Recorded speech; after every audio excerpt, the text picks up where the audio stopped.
जय श्री महाकाल। धर्म सत्य चैनल पर आप सबका स्वागत है। आज हम आपको भगवान विष्णु की माया से संबंधित एक कथा सुना रहे हैं जो भविष्य पुराण के उत्तर पर्व में वर्णित है।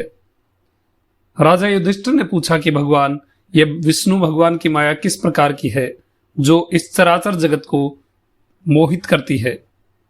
भगवान श्री कृष्ण ने कहा कि महाराज, किसी समय नारद मुनि श्वेत द्वीप में नारायण का दर्शन करने के लिए गए। वहां श्री नारायण का दर्शन करके और उन्हें प्रसन्न मुद्रा में देखकर उनसे जिज्ञासा करी कि भगवान, आपकी माया कैसी है, कहाँ रहती है, कृपा करके उसका रूप मुझे दिखलाइए।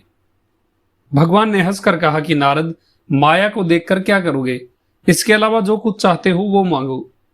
नारद जी ने कहा कि भगवान, आप अपनी माया को ही दिखाएं, अन्य किसी वरदान की अभिलाषा नहीं है। नारद जी ने बार बार आग्रह किया। नारायण ने कहा, अच्छा आप हमारी माया देखें। यह कहकर नारद की उंगली पकड़कर श्वेत द्वीप से चले। रास्ते में आकर भगवान ने एक बूढ़े ब्राह्मण का रूप धारण कर लिया। शिखा, यज्ञोपवीत, कमंडल, मृगचर्म को धारण करके कुशा की पवित्री हाथों में पहनकर वेद पाठ करने लगे और अपना नाम उन्होंने यज्ञ शर्मा रख लिया। इस प्रकार का रूप धारण करके नारद जी के साथ जम्बू द्वीप में आए। वे दोनों वेत्रवती नदी के तट पर विदिशा नामक नगर में पहुंचे। उस विदिशा नगर में धन धान्य से समृद्ध उद्यमी, गाय भैंस बकरी आदि पशुपालन में तत्पर, कृषि कार्य को भलीभांति करने वाले शीरभद्र नाम का एक वैश्य निवास करता था। वे दोनों सबसे पहले उसी के घर गए। उसने इन विशुद्ध ब्राह्मणों का आसन, अर्घ्य आदि से आदर सत्कार किया। फिर पूछा कि यदि आप उचित समझें तो अपनी रुचि के अनुसार मेरे यहाँ अन्न का भोजन करें। यह सुनकर वृद्ध ब्राह्मण रूपधारी भगवान ने हंसकर कहा कि तुमको अनेक पुत्र पौत्र हो और सभी व्यापार और खेती में लगे रहे, तुम्हारी खेती और पशुधन की नित्य वृद्धि होती रहे, ये मेरा आशीर्वाद है। इतना कहकर वे दोनों वहां से आगे गए। रास्ते में गंगा के तट पर वेणिका नाम के गांव में गोस्वामी नाम का एक दरिद्र ब्राह्मण रहता था। वे दोनों उसके पास पहुंचे। वो अपनी खेती की चिंता में लगा था। भगवान ने उससे कहा कि हम बहुत दूर से आए हैं, अब हम तुम्हारे अतिथि हैं, हम भूखे हैं, हमें भोजन कराओ। उन दोनों को साथ में लेकर वो ब्राह्मण अपने घर पर पहुंच गया। उसने दोनों को स्नान भोजन आदि करवाया, फिर सुखपूर्वक उत्तम सैया पर शयन आदि की सोने की व्यवस्था कर दी। प्रातःकाल उठकर भगवान ने ब्राह्मण से कहा कि हम तुम्हारे घर में सुखपूर्वक रहे, अब जा रहे हैं। परमेश्वर करे कि तुम्हारी खेती निष्फल हो जाए, तुम्हारी संतानों की वृद्धि ना हो। इतना कहकर वे वहां से चले गए। रास्ते में नारद जी ने पूछा कि भगवान, वैश्य ने आपकी कुछ भी सेवा नहीं की, किंतु उसको आपने उत्तम वरदान दे दिया। इस ब्राह्मण ने श्रद्धा से आपकी बहुत सेवा करी, लेकिन इसको आपने आशीर्वाद के रूप में श्राप ही दे दिया, ऐसा आपने क्यों किया?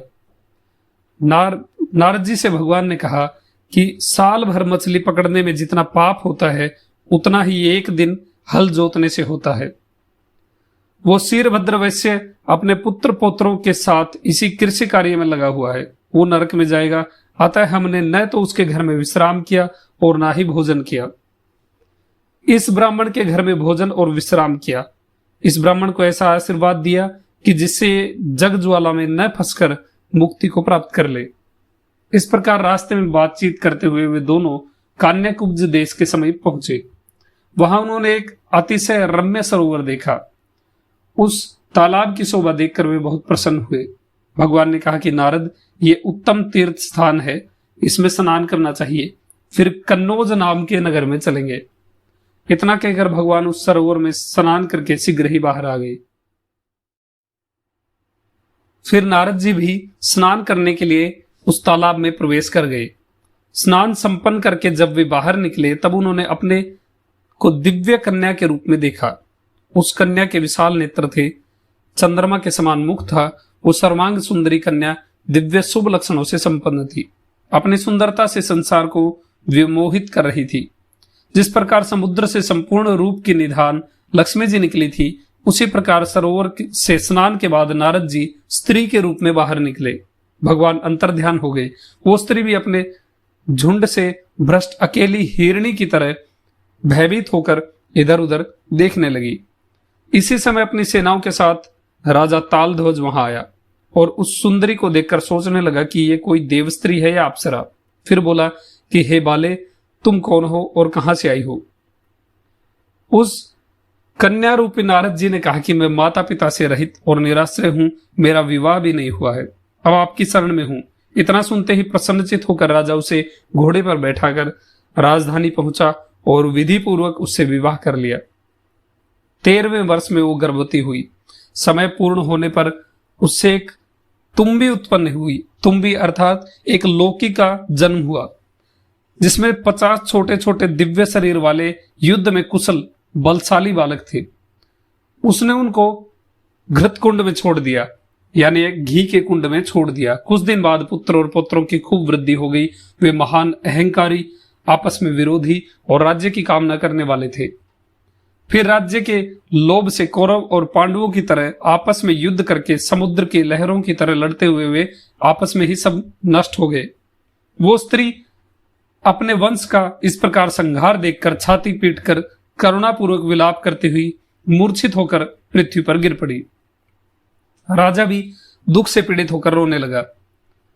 इसी समय ब्राह्मण का रूप धारण करके भगवान विष्णु द्विजों के साथ यानी ब्राह्मणों के साथ वहां आए और राजा और रानी को उपदेश देने लगे कि ये विष्णु की माया है, तुम लोग व्यर्थ ही रो रहे हो। संपूर्ण प्राणियों की अंत में यही स्थिति होती है।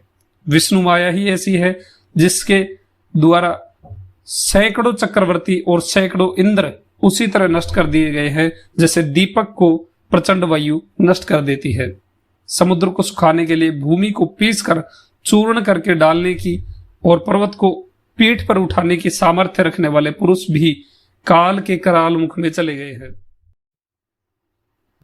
त्रिकूट पर्वत जिसका दुर्ग था, जिसका किला त्रिकूट पर्वत था, समुद्र जिसकी खाई थी, ऐसी लंका जिसकी राजधानी थी, राक्षस गण जिसके योद्धा थे, सभी शास्त्रों और वेदों को जानने वाले शुक्राचार्य जिसके लिए मंत्रणा करते थे, कुबेर के धन को भी जिसने जीत लिया था, ऐसा रावण भी देव वश के कारण नष्ट हो गया। युद्ध में, घर में, पर्वत पर, अग्नि में, गुफा में और समुद्र में कहीं भी कोई जाए वो काल के कोप से नहीं बच सकता। भावी होकर ही रहती है, अर्थात होनी होकर ही रहती है। पाताल में जाए, इंद्रलोक में जाए, मेरु पर्वत पर चढ़ जाए, मंत्र, औषधि, शस्त्र आदि से कितनी भी अपनी रक्षा करे, किंतु जो होना होता है वो होता ही है। इसमें किसी भी प्रकार का कोई संदेह नहीं है। मनुष्यों के भाग्य के अनुसार जो भी शुभ और अशुभ होना है वो अवश्य ही होता है। हजारों उपाय करने पर भी होनी किसी भी प्रकार नहीं टल सकती। कोई शोक विहल होकर आंसू टपकाता है, कोई रोता है, कोई बड़ी प्रसन्नता से नाचता है, कोई मनोहर गीत गाता है, कोई धन के लिए अब अनेक उपाय करता है। इस तरह अनेक प्रकार के जाल की रचना करता रहता है। अतः संसार एक नाटक है और सभी प्राणी वर्ग उस नाटक के पात्र हैं।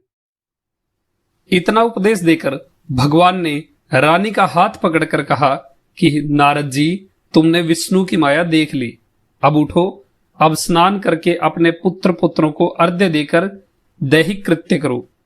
ये माया विष्णु ने स्वयं निर्मित की है। इतना कहकर उसी पुण्य तीर्थ में नारद जी को स्नान कराया। स्नान करते ही स्त्री रूप को छोड़कर नारद मुनि ने अपना रूप धारण कर लिया।